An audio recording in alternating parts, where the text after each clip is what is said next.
INJ everyone. So today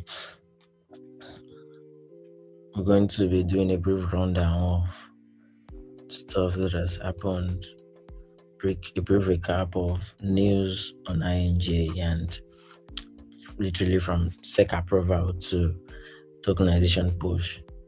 And what makes it more electric is the fact that there are a lot of activities ongoing on Injective at the moment. And they're literally mind blowing and executively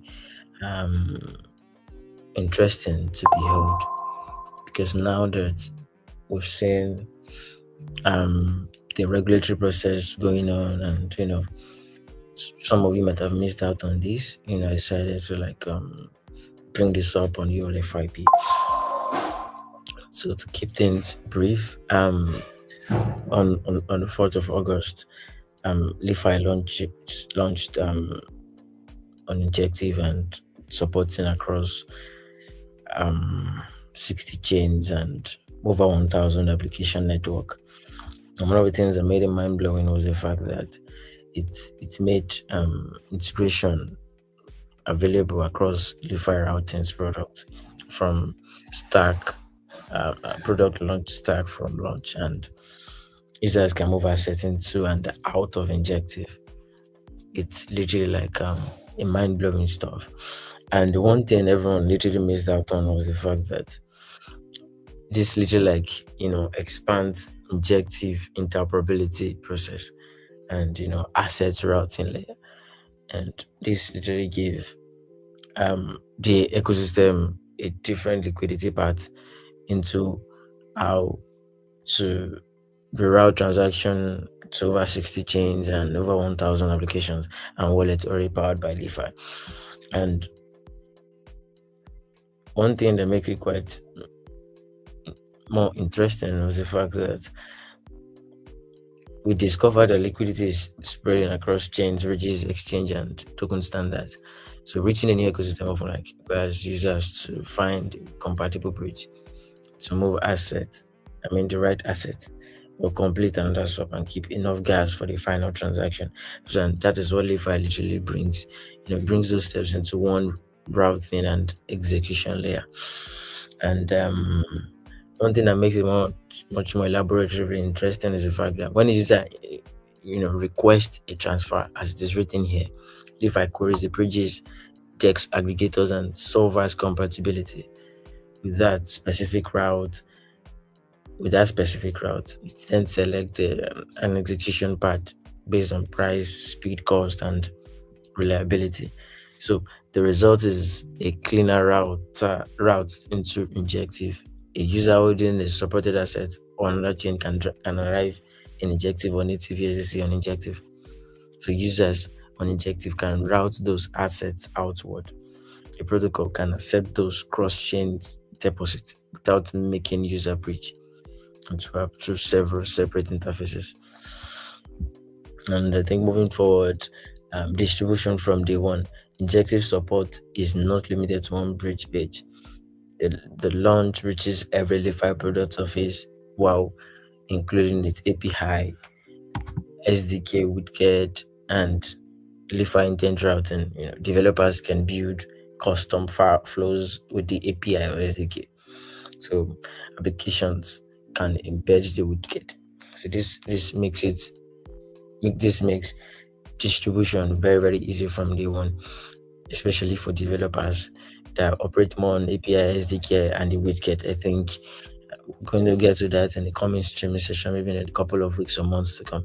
But we'll definitely get to a place where we're going to better explain what the API, SDK, and widget on LeFi is all about. And I think I've made a video about that, I think in the past few months, about LeFi API, is SDK widget. I think I made a brief explanation on that in some of my first video. I'm going to link it in the bottom of this streaming chat soon enough.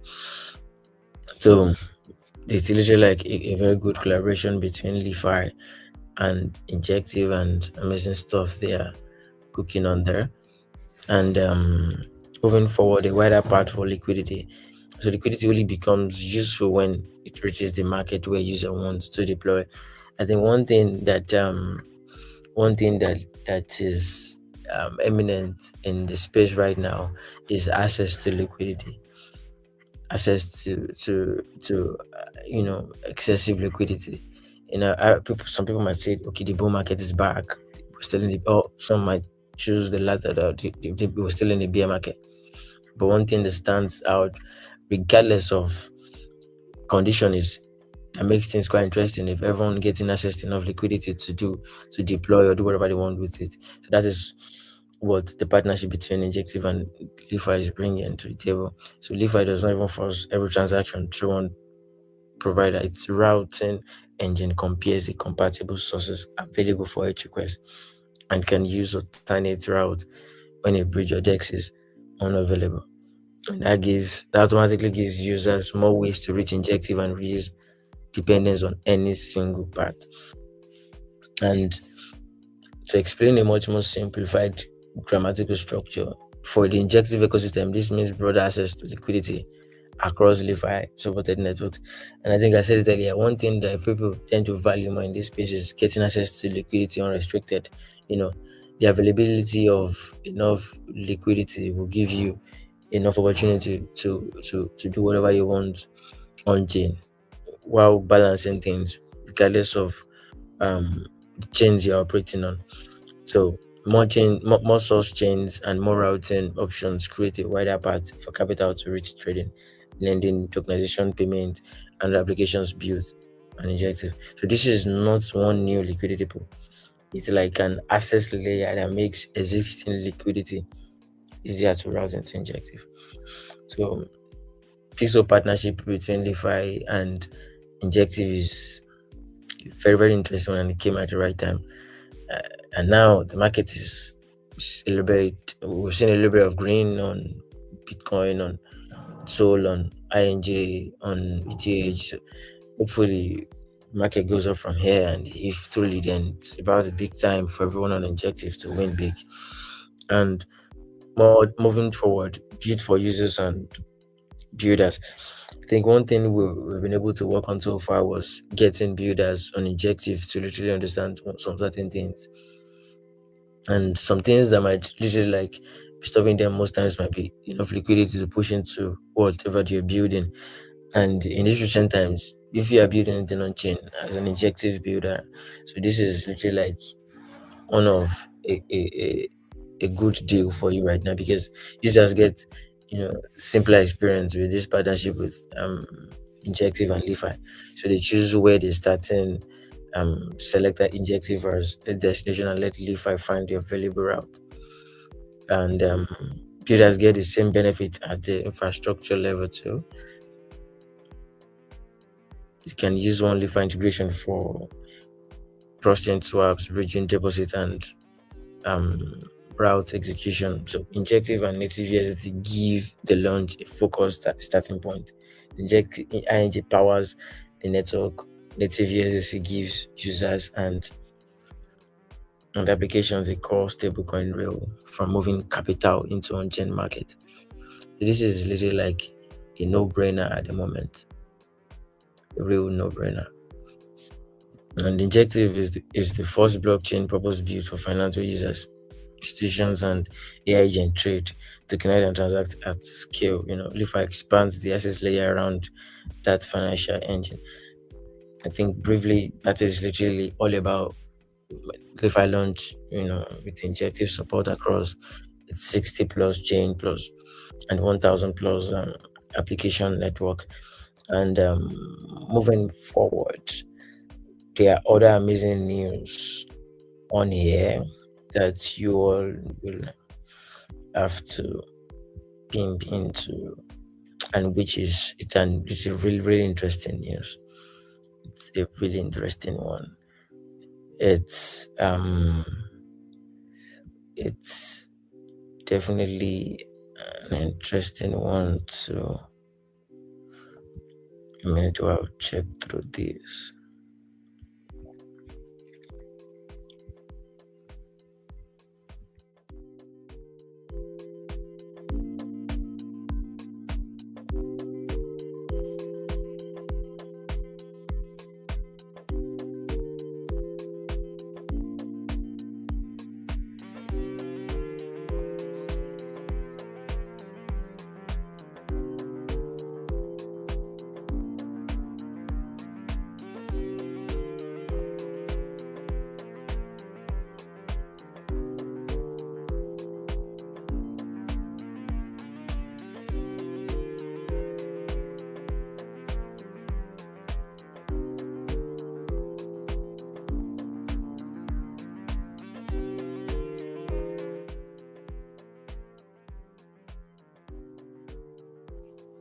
Yes, we're back.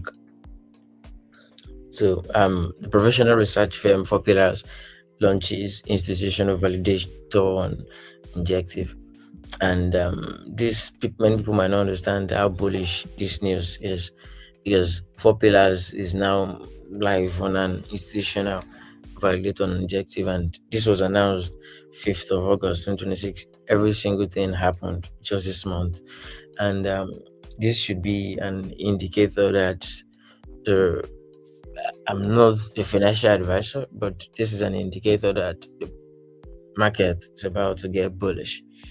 I think I'm not can DIY making research, but um, it's an obvious green light that the market is about to get bullish, because when we see core chains, doing stuff with institutions, doing huge stuff with institutions, it's an indicator that market is about to get greenish. To an extent, it's literally like a bullish news right now. So so the research driven blockchain firm will help secure the network through FP validated its institutional validator division. Four pillars also participate in injective governance and support ecosystem development across Korea and broader APAC region. So four pillars has studied injective from the outside for more than 2 years now. It's helping operate the network directly. And research moves into network operations. So pillars across. They operate across three connected businesses: FP related research, publishes, primary analysis on protocols, market, and policy. I think the major news is right here. Yeah, the validator itself operates under FP validated, the institutional infrastructure arm of four pillars. So FP validated connects research to operations by having the same team study the protocols it helps to run. So the main news is the fact that they would literally like be on point when it comes to governance and support ecosystem development, and it's majorly bullish news right now. And except I've dropped every single link you guys need to have access to in the chat box after this streaming session. I think we should be done in a couple of minutes, because while adding research depth to governance, um, delegates INJ to FP validated, and FP validated is now active on INJ. I didn't want to take us through this, but I think I've highlighted the major things you need to know about right here. So I think moving on to the next stuff right here. Hang on a minute.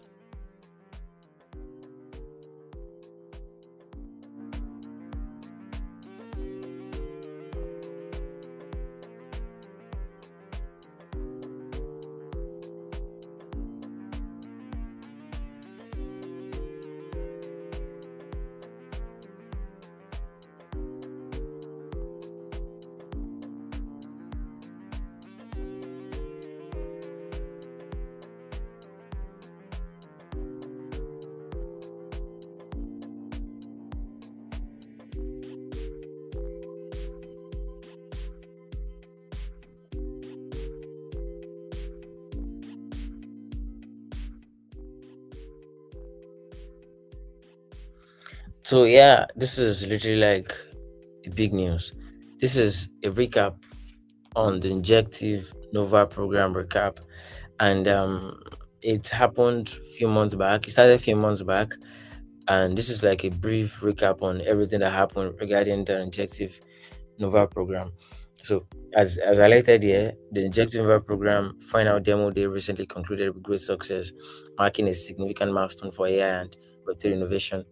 Hosted by Injective, Microsoft, and Web3 Labs, the program brought together some of the brightest minds across the global developer community to explore the convergence of artificial intelligence and decentralized networks. So, over the course of several months, the program attracted an impressive number of participants from all over the world, from initial applications to the final stage. To the initiative showcased the immense potential of combining AI agents, on-chain infrastructure, and real-world use cases. And the main overview that everyone needs to know about is the fact that the injection program generated remarkable participation across the board. Over 89 submissions from over 10 countries, 1 million plus impressions, 30 plus ecosystem partners. The program literally was designed to empower developers and provide them with tools, resources, and mentorship needed to turn ambitious ideas into real product. So from the very beginning, the initiative was focused on nurturing the next generation of AI native builders within the injective ecosystem. So if you are a builder right now, new to injective, and you would like to build, or you've got a product that you like to, if a product that you like to bring to injective, you can send me a DM. We've got some couple of guys building products on injective over the past few months now. Some participated in the buildathon, some were winners from the buildathon concluded in March or April, I can't remember vividly. So you can send me a DM. Let's get your product out there. It's fast in your product research and see how fast your product can grow, and let's see how far it can go, and let's understand the problem your product is solving. So moving forward from application to final page. So it's like the program kicked off a global call for submissions, attracting projects from China, the United States, Singapore, India, and many other regions. So after a very, very rigorous process, the top 10 finalists were announced on 10th of July 2026. So people that won for the final demo day in Angsu, the judging panel evaluated each project um, based on three main criteria: innovation and technical complexity, commercial viability, and go to market potential, synergy with the injective ecosystem. And as a builder, if you're trying to bring a product on injective, these are one of the top things injective is obviously looking at: your innovation and technical complexity, and your commercial viability and go to market potential. Any product that doesn't have a good GT market and GTM potential, there's literally no way for them to understand how you can make money with that. So whatever a single ecosystem look at is how good is this product? Can it, you know, how seamless will it be for users? How soon can it generate revenue? Because if you generate revenue, then the ecosystem wins. So those are the stores you look at, and synergy with the injective ecosystem. So your product has to align with the injective ecosystem, literally. So if you're building something, and even on any ecosystem, I think this stock is outside inject right now. You're trying to build on any ecosystem. Your product has to align with the ecosystem you're building on. So regardless of the aspirations that you're trying to pursue, your product has to align with any ecosystem you're building on. Same thing, if you're building on Soul, if you're building on Bitcoin, if you're building on ETH, if you're building on INJ, your product has to synergize with the ecosystem you're probably building on and you're targeting, regardless of the mind-blowing stuff the product is doing. But then let's say, okay, the product now has got over 10 million users, then ecosystems can break protocols like, oh, this is a gold mine right here. Regardless if you would literally indulge to add some couple of features from the ecosystems to yours, so you can get full-time support if you need it. So that's just saying, if you want to build an injective, these are three things um you need to understand, you need to have at the back of your mind if you're building an injective. So, and these are the top winning products: Maniki AI, yeah, and intelligent finance built together. So, and it's Maneki AI is an explainable and user-controlled autonomous trading platform for on-chain perpetual market. So users can create AI trading agent based on their goals, capital size, and risk preference, while each agent continuously analyzes. I think I need to take a look into this product. It looks really cool out. Take a look after this streaming session. And the second place goes to Alpha Power. Alpha Power is an AI agent commerce platform built on Injective and powered by MyPower. Injective provides the high performance execution and settlement layer, while MyPower delivers global card issuing, payment account, and reward payment infrastructure built on these capabilities. Alpha Power enables AI agents to autonomously execute tasks, procure services. This I do remember. I think I was not really following to have missed out on these guys. Definitely Ola XBT. Hula is it Hula or Hola? Hula XBT. Like a deck side, a high one in the quantified mind in the workspace. Say this is literally like a physical hardware device that brings autonomous genetic intelligence directly into the user's workspace. The device acts as a physical gateway to decentralized AI application marketplace, bridging local ambient compute, real-time intelligence, and human well-being. This is nice, but how do I get the hardware down to Nigeria if it's obviously on the market? Okay, can get. Okay, I think one more thing that this can. Okay, serves over 100,000 daily active users. Damn, this is really looking good. But then, how much is it? The price here. Okay, so to wrap this up, a new chapter for AI and Web3 with the conclusion of the Injective Nova program. The first cohort has laid a strong foundation for the future of AI and Web3 integration.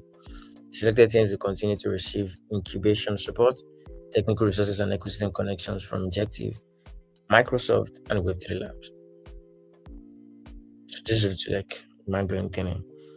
Looking ahead, the program is set to become a recurring initiative that identifies and accelerates the most promising builders across the globe. The success of this first edition shows that the demand for AI native Web3 development is only growing, and Injective is positioned at the center of this movement. This is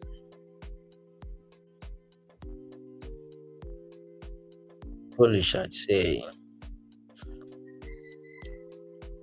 One sad thing is the fact that I did not share my screen while I was talking about it. Very bad. Very, very bad. Very, very bad. But regardless, we move. So, moving on to the next subject matter. And this is literally like going to be mind blowing. I think we have two more to go. And next consecutive couple of days, we're literally going to be having more stuff coming on screen here about Injective and so many other stuff to go. And it's a very interesting time to be alive. So here you guys have it.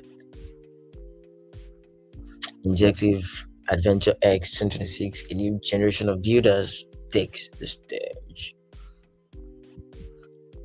So, quick one here. So, since the beginning of, this gave us a rundown through the beginning of the year and how Adventure X and Injective have hosted a series of build up events across China, creating spaces designed specifically for developers to meet, learn, and build together. Likewise, we had some couple of developer focused events last year here in Nigeria. I think the last one was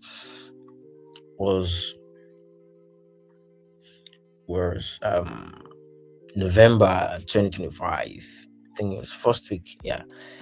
6th, I can't remember video, 2nd, I can't remember. But it was literally a mind blowing time, and more is going to come in the coming month. Obviously, we see more Nigerian developers building on Injective.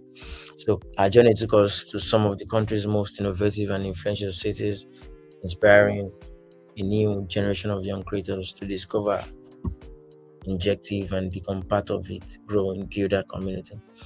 So after months of workspace conversations and local events, everything came together in Hangzhou for 5 days and 4 nights of non-stop building at Adventure X 2026, held from July 22nd to July 26th at the Pan Innovation Center and the Future SciTech at the Academic Exchange Center. AdventureX brought together 800 selected builders from more than 9,000 applicants. That's a very huge figure, yeah, by the way. Their average age was just 21. So the event gave young creators access to more than 20 million yuan worth of software and hardware resources, including compute, AI credits, servers, 3D printers, drones, robotic arms, smart glasses, chips, and robot kits with over $150,000 in prizes. 180 plus technology showcases, 20 plus public workshops, and tens of thousands of visitors. AdventureX became a meeting point for builders, founders, investors, researchers, and technology communities from across China and beyond. So this is literally a mind-blowing feat for real. Because, pulling up 200 out of 9,000 applicants is really a very great feat. While um, from 178 regions, $3 million plus in equipment, that's very huge. Big ups to um, big ups to Objective. So, as exclusive blockchain technology partner and a major supporter, Injective appeared alongside many established technology companies, financial institutions, media platforms, and innovation communities, including Red Note, China Merchants Banks, MiHoYo, Bilibili, and others working across AI, robotics, hardware, consumer technology, and advanced manufacturing. So at the opening ceremony, Injective Devil, Vincent Jean, yeah, as a top G, Vincent, big ups to Vincent, Vincent is the top G, spoke to a packed room of 800 young builders about the role Injective can play in the AI era. The message was very simple. Blockchain should not limit creativity. It should give developers high performance infrastructure, programmable assets, open financial rules, and new tools for building products that were not possible before. And on July 25th, Injective hosted a hands-on workshop showing participants how to move from an idea to a working on-chain application. And builders explored Injective's AI development stack, including the XDK, MPC servers, agent skills, and EVM tooling. So instead of spending time setting up infrastructure, teams could use natural language prompts and specialized developer tooling to scaffold applications, connect wallets, deploy, contract, and test transaction. What followed went far beyond traditional crypto projects. Builders connected Injective with AI agent robotics, games,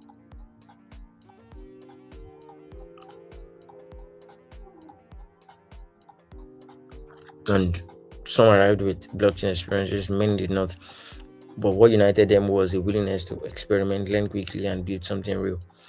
But throughout the event, the Injective team stayed alongside developers, answering technical questions, helping debug integrations, and supporting teams through 5 days and 4 nights of building. It's incredible. In the end,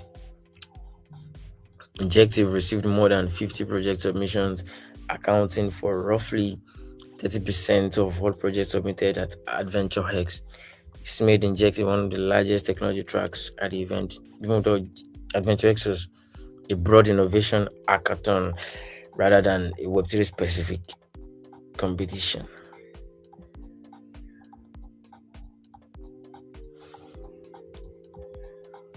Okay.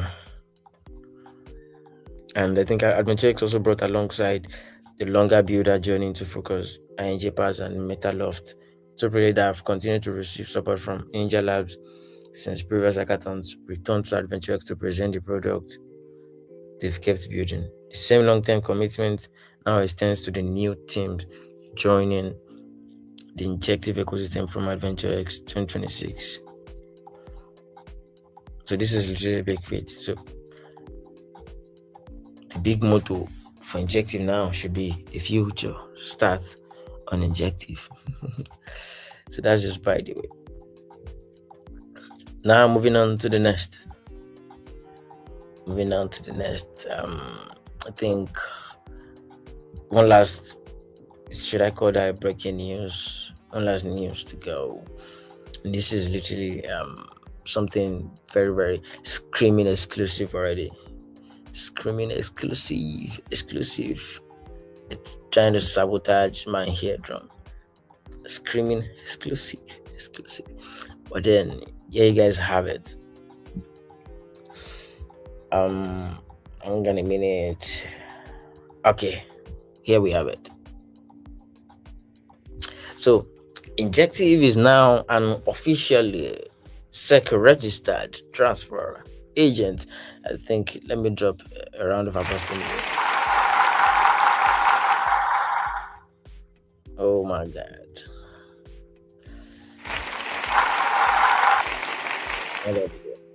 So, moving forward, so Injective Institutional Service is now registered with the US Security and Exchange Commission (SEC) as a transfer agent. So the registration is officially effective, marking a major milestone in Injective's work to bring regulated financial and tokenized markets on chain.